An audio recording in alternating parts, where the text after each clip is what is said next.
Hello friends, वेटिरन्स। मैं आपको बताना चाहूँगा, नवंबर का महीना चला हुआ है और पेंशनर्स कई जगह जा जाकर अपना लाइफ सर्टिफिकेट दे रहे हैं। कोई बैंकों में दे रहा है, कोई डीपीडीओ में दे रहा है, कोई जो जीवन प्रमाण पत्र है वहाँ पर दे रहा है, कोई स्पर्श पर दे रहा है और लगभग काफ़ी दिक्कतें भी आ रही हैं और ये लाइफ सर्टिफिकेट सफल भी हो रहे हैं। अभी मैं आपको एक एक करके बताऊंगा, क्योंकि हमारे पास जनरली ये सूचनाएं आ रही हैं कि अब पेंशनर्स को पता चल चुका है किसी न किसी तरीके से कैसे उन्हें अपना लाइफ सर्टिफिकेट देना है। कल मेरे एक व्यूअर का कमेंट आया था, कान सिंह जी का, क्योंकि जब मैं एक कमेंट को जब लेता हूं तो वो लगभग सब पर लागू होता है। तो मैंने सोचा कि इस चीज़ को बताऊं कि इनको क्या प्रॉब्लम आई थी। कहते हैं वो, सर SBI ब्रांच हमारे गांव में है और मैं बैंक मैनेजर साहब से मिला था और जो मेरे फ़ोन में लाइफ सर्टिफिकेट का PCDA से मैसेज था वो बताया और मैंने बैंक से भरने को कहा पर मना कर दिया कि आप खुद ही भरो। कान सिंह जी, मैं एक बात बताना चाहूँगा, आपकी दो बातें यहाँ से निकल करके आ रही हैं। एक तो मैं सभी पेंशनर्स को ये बताना चाहता हूँ कि जो बैंकों से इन्होंने आपके लाइफ सर्टिफिकेट लेने के लिए जो आदेश दिया है, लगभग इन्होंने 15-16 हज़ार बैंकों के साथ में समझौता कर रखा है।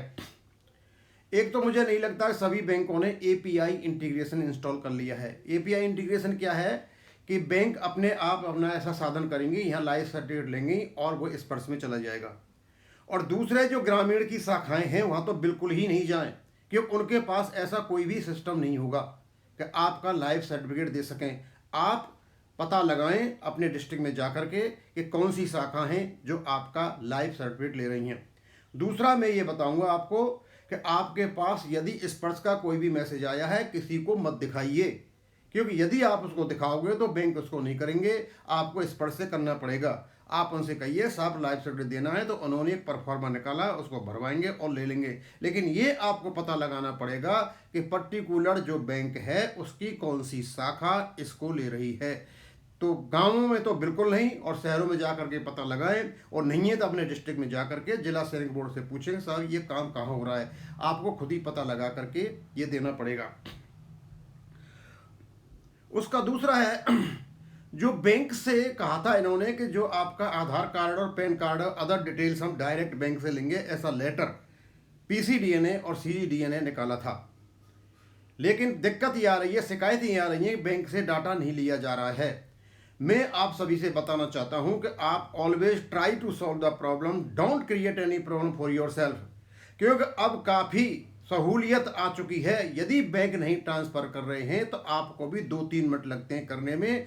आप अपने शहर में ये देखिए कौन इस काम को कर रहा है। पंजाब में पता चला है कि 100 रुपये में PDB हो रहा है और लाइफ सर्टिफिकेट भी हो रहा है, PDB भी हो रहा है, और उनके डिटेल्स नहीं है, डिटेल्स भी भरे जा रहे हैं। किस किस के पीछे भागोगे?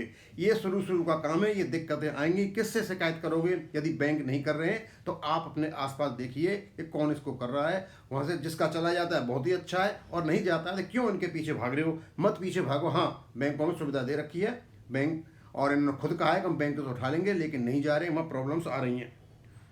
दूसरा एक बहुत महत्वपूर्ण चीज़ मैं आपको बताना चाहता हूं, और इस मुद्दे को सबसे पहले हमने उठाया था और आप लोगों से सजेशन लिया था कि हमारे जो पर्टिकुलर्स हैं, हमारे जो इंडिविजुअल पर्टिकुलर्स हैं और हमारे जो मिलिट्री के पर्टिकुलर में डिफरेंस आ रहा है, उनको चेंज कराने के लिए हमें जिला सैनिक बोर्ड के माध्यम से रिकॉर्ड ऑफिस को अपने डिटेल्स भेजने पड़ते हैं, और वहाँ जब जा करके उसका DO पार्ट 2 होता है तो उसमें एक अंडरटेकिंग था जिसमें मजिस्ट्रेट तक के सिग्नेचर लेने पड़ते थे। क्या नाम है, विटनेस के दस्तखत कराइए, सरपंच के दस्तखत कराइए, पटवारी के कराइए या सेक्रेटरी कराइए, उसके बाद आप तहसीलदार के या आप मजिस्ट्रेट के कराइए, तब जा करके कहीं जिला सैनिक बोर्ड में जाता था। ये सब कुछ खत्म कर दिया है। अभी पता चला है कि हमारे जो एसोसिएशन के जो चेयरमैन है वो गए थे दिल्ली जिला सैनिक बोर्ड में, उन्होंने कहा ये सब कुछ खत्म हो गया है, केवल और केवल एक फॉर्म रह गया है जो आपको दस्तखत करके वहाँ देना है, और उसी से आपके पर्टिकुलर वगैरह चेंज हो जाएंगे। अब दूसरी जगह ये खबर पहुंची या नहीं पहुंची मुझे पता नहीं, ये दिल्ली की खबर है।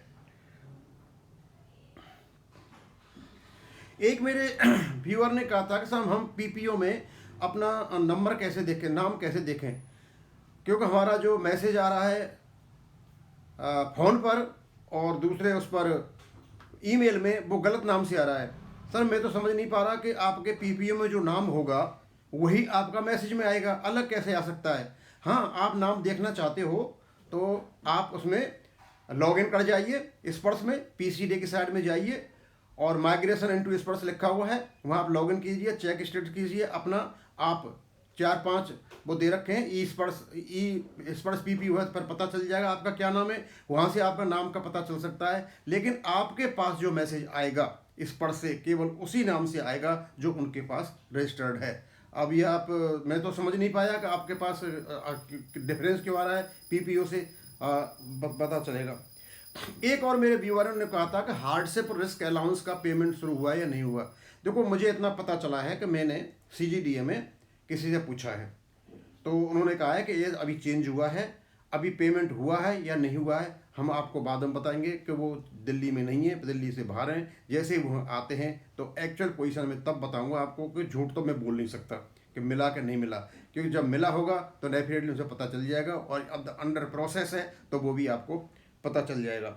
एक और मैं रिक्वेस्ट करना चाहूँगा कि जंतर मंतर पर जो 14 नवंबर को हमारे एक्स सर्विसमैन को बुलाने का आह्वान किया जा रहा है, और खास करके मनप्रीत शर्मा जी से मैं बार बार कह रहा हूँ, सर बताइए आपका कौन सा संगठन है, क्या रूपरेखा है और क्या मुद्दे हैं आपके कि आप लोगों को जंतर मंतर पर बुला रहे हैं। यदि जंतर मंतर पर आप एक्स सर्विसमैन के नाम से किसी पॉलिटिकल पार्टी को सपोर्ट करने के लिए बुला रहे हैं तो आप स्पष्ट रूप से बोलिए एक बहादुर व्यक्ति की तरह, हाँ हम आपको इस कारण बुला रहे हैं, लेकिन उनको बहका करके कि एक्स सर्विसमैन का मुद्दा उठा रहे हैं और मैं एक पॉलिटिकल पार्टी को सपोर्ट के लिए जा रहे हैं, तो ऐसा नहीं करें प्लीज, वो अच्छा नहीं है। अब मेरे सामने एक लेटर है और क्योंकि जो भी लेटर भारत सरकार का निकलता है हम चाहते हैं कि उस लेटर को आप तक पहुंचा दिया जाए। तो इनमें एक एक्सप्रेशन पूछा था कि पेंशन है और फैमिली पेंशन है और एक है कंपेंसनेट अलाउंस। ये कंपेंसेशन अलाउंस को मिलता है कि कोई बात हो जाती है, कोई डिस्पिलिनरी, तो किसी को जब सर्विस से रिमूव कर दिया जाता है तो उसको पेंशन की जगह कंपेंसनेट अलाउंस दिया जाता है। लगभग पेंशन से 2/3 से कम नहीं होता और इस पर भी डीए मिलता है। तो ये पूछा था कि क्या जो एडिशनल पेंशन है उस पर डीआर मिलेगा पेंशनर को, फैमिली पेंशनर को, और कंपेंसनेट अलाउंस वाले जो पेंशनर उनको भी, और जो उनकी फैमिली पेंशनर को भी मिलेगा या नहीं मिलेगा। तो इस लेटर में मैं आपको बता देना चाहता हूं कि इन्होंने एक 31 अक्टूबर 2022 को एक लेटर निकाला है और इस प्रकार की जो क्लैरिफिकेशंस थे इस डिपार्टमेंट से पूछे जा रहे थे, तो इन्होंने निकाला है। गवर्नमेंट ऑफ इंडिया का लेटर है, ministry of personal PG and pension का है, department of pension and pensioners welfare का लेटर है 31 अक्टूबर 2022 का। तो इन्होंने कहा है कि admissibility of dearness relief as on additional pension, additional compensate allowance and additional family pension, clarification दिया है इसके बारे में। तो नीचे बताते हैं वो कि इन अकॉर्डेंस विद रूल 52 और CCS pension rule 2021 dearness relief on pension family pension against price rise is granted to pension including the person drawing compassionate allowance under Rule 41 and family pensioners at such rates and subject to such condition as the central government may specify from time to time। वो कहते हैं कि rule के अंतर्गत जो price rise होता है, महंगाई जो बढ़ती है, उसके अनुसार पेंशनर को, फैमिली पेंशनर को इस प्रकार का डीआर दिया जाता है। तो कहते हैं इस references representation have been received, इनके पास में कुछ रिप्रेजेंटेटिव आए हुए हैं और रिप्रेजेंट ये है कि payable on additional pension, additional compensate allowance and additional family pension, क्या इन पर भी डीआर मिलेगा? क्योंकि ये 80 साल के ऊपर होते हैं सारे के सारे, तो 80 साल के ऊपर आता है सारा। It is clarified that the terms pension, compensate allowance and family pension refer to rule 52 of the CCS pension rule 2021 also include additional pension, additional compensation allowance and additional family pension। यानी जो additional family pension जो 80 साल के आसपास ऊपर मिलती है उस पर भी ये डीआर मिलेगा। तो ये क्लैरिफिकेशन दिया हुआ है। तो ऐसे काफ़ी केसेज होंगे जो हमारे जो पेंशनर हैं जो कंपेंसेट अलाउंस ले रहे हैं। एक और बात बता दूं, जहाँ भी अलाउंस वर्ड लग जाता है वहाँ डीआर नहीं मिलता। लेकिन ये कंपेंसेट अलाउंस है। ये इसका नाम रखा हुआ है केवल और केवल उन पेंशनर्स के लिए जो किसी डिसिप्लिनरी या अनुशासनात्मक कार्रवाई के कारण घटा दिया गया है और उनको पेंशन वर्ग न लगा करके कंपेंसेट अलाउंस कर दिया गया है ये पेंशन ही उनकी इस प्रकार से इसके साथ में अलाउंस लगा रखा है। यही एक ऐसा शब्द है जिस पर डीआर मिलता है और अलाउंसेज पर डीआर नहीं मिला करता। तो मैं आपको बताना चाहूँगा कि ये लेटर है और ये लेटर निकाला हुआ है अंडर सेक्रेटरी ने है, चेयरमैन हाँ हैं इनके चंद्रजीत तनेजा जी ने निकाला हुआ है। और इस प्रकार के लेटर आपके नॉलेज में आने चाहिए, क्योंकि हम केवल और केवल जो लेटर्स हैं उनकी जानकारी आपको देंगे और दूसरी जानकारी भी आपको देते रहेंगे। अब मैं इसको यहाँ ही ख़त्म करूँगा। थैंक यू, धन्यवाद।